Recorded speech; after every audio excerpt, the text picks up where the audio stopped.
Hey everyone, it's PB here. Um, Good to see you all again and whatnot.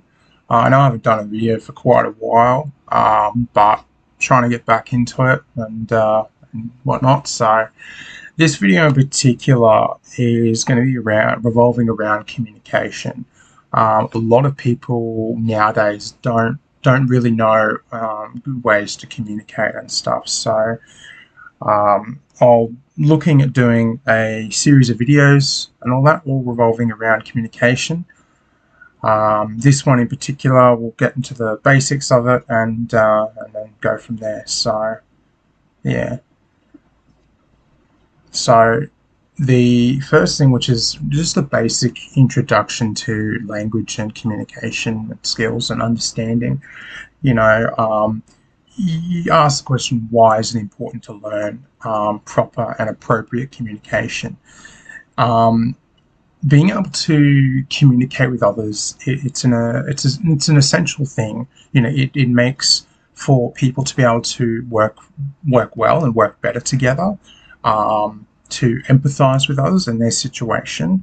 Um, and it's something that can serve you well in all aspects of your life. It can be from partnerships, friendships, family, work, you know, in anywhere really, and even the random person at the fuel station.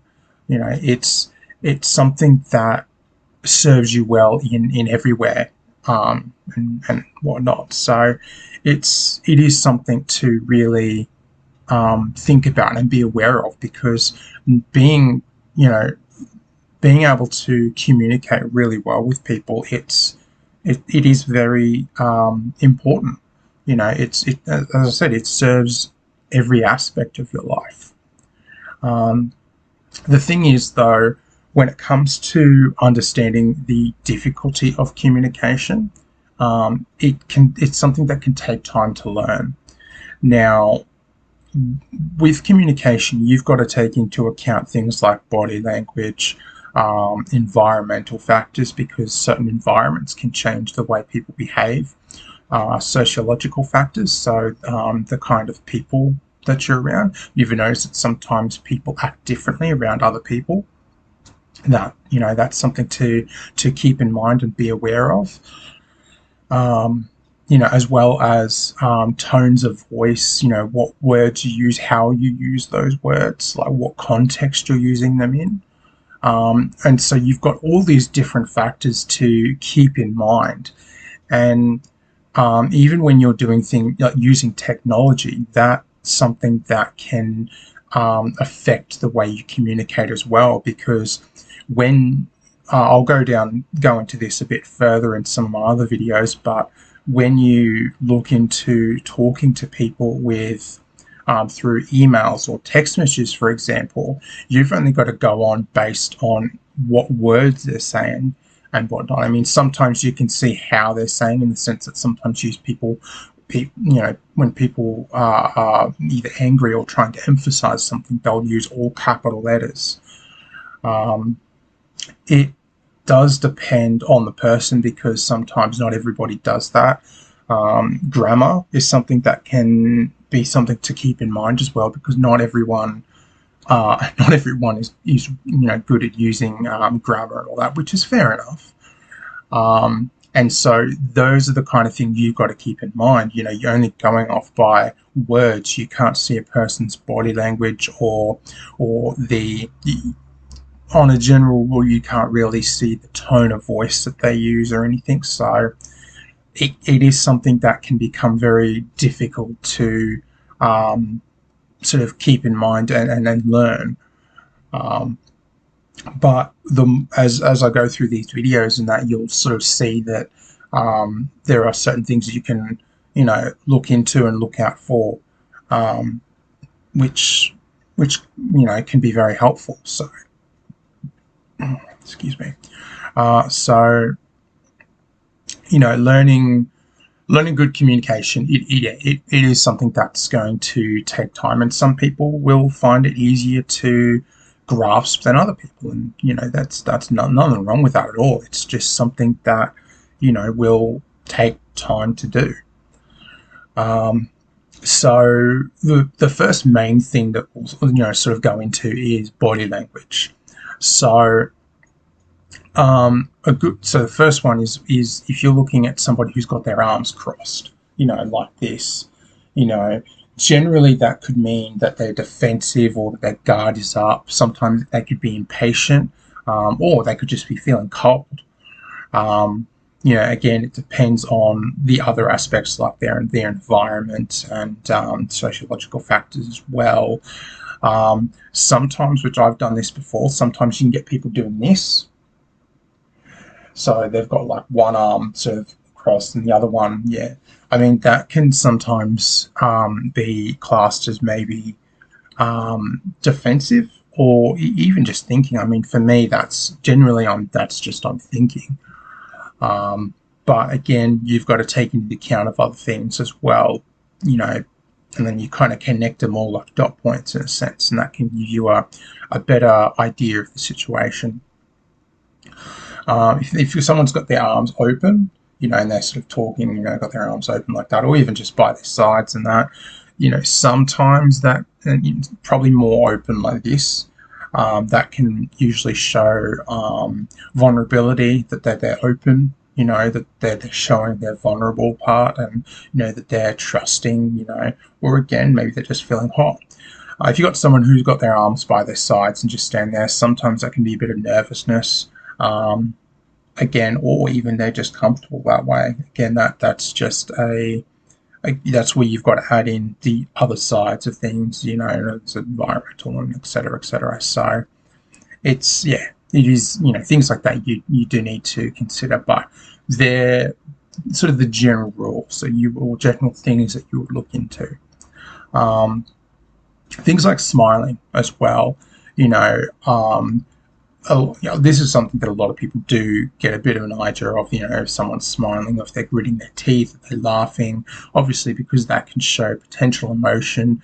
Again, it can vary from individual to individual. So, yeah. Eyebrows raised or lowered.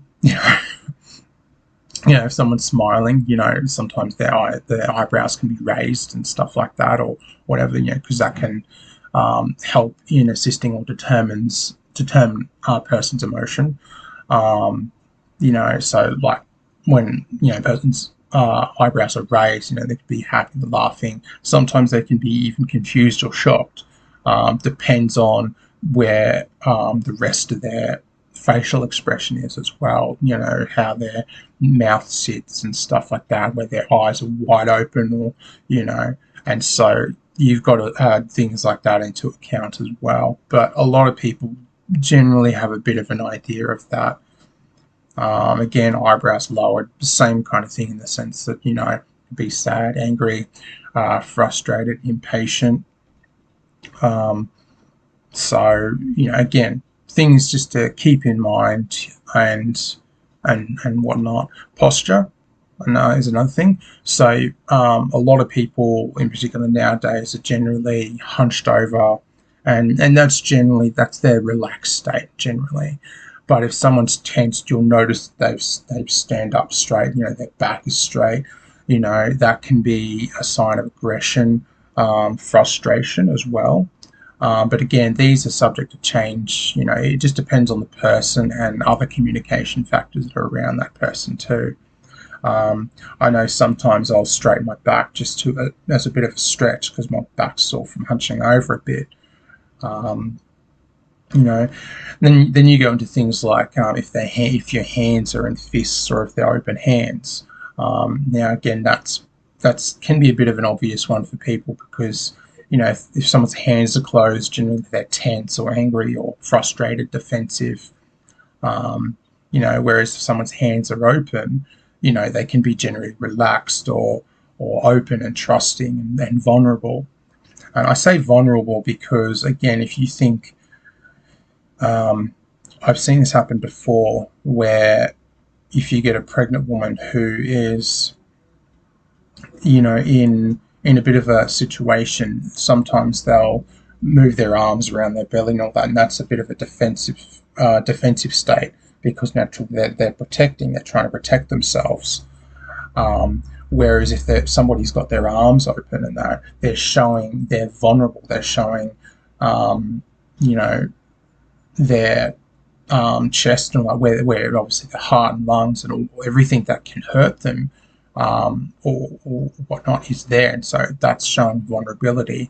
You see that a lot in the animal kingdom as well, in certain aspects and that. But I won't go too much into that side of things. So, but yeah. As I was talking about eyes as well, sometimes the way like where a person looks and all that. Um, so whether they're communicating and they're talking to you, looking at you in the eye, or especially if people are down and whatnot, sometimes they'll look down at the ground a lot and whatnot. Or I do this a lot if I'm talking to myself or someone's talking to me. Sometimes when I try to process things, I'll look in a different direction and then I'll look back at them. Um, that's generally sort of me processing things and stuff like that. And I've seen a lot of people do the same thing. So that's something that can sort of keep in mind as well. Eye direction can also indicate searching for ideas or remembering something. So again, when I'm processing something, sometimes I'm thinking, hang on, that reminds me of this, or yeah, I know what he's talking about because this equals that, and stuff. Um, and so that's sort of something that you can think about as well. And that, so it does, a lot of things like that do come into consideration, and is something to think about as well. Um, so that a lot of that is pretty much the basics of body language.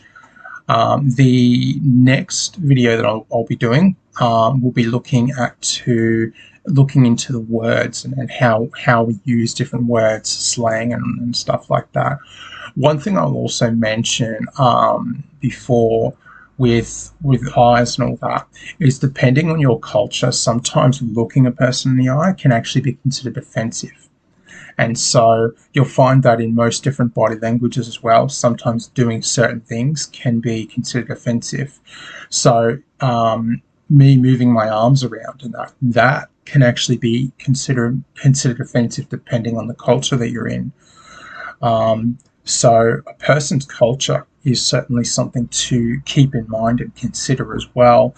And all in all, if it comes down to that, if you're unsure, always ask, because you're better off asking so that way you can find out and help not disrespect another person than to just do it and assume that's going to be okay. So yeah, I hope you guys have learnt a fair bit from this. I certainly enjoy talking a lot about this. It's one of my strong suits. So yeah. Anyway, hope you all got a fair bit out of it. So thank you, and much love.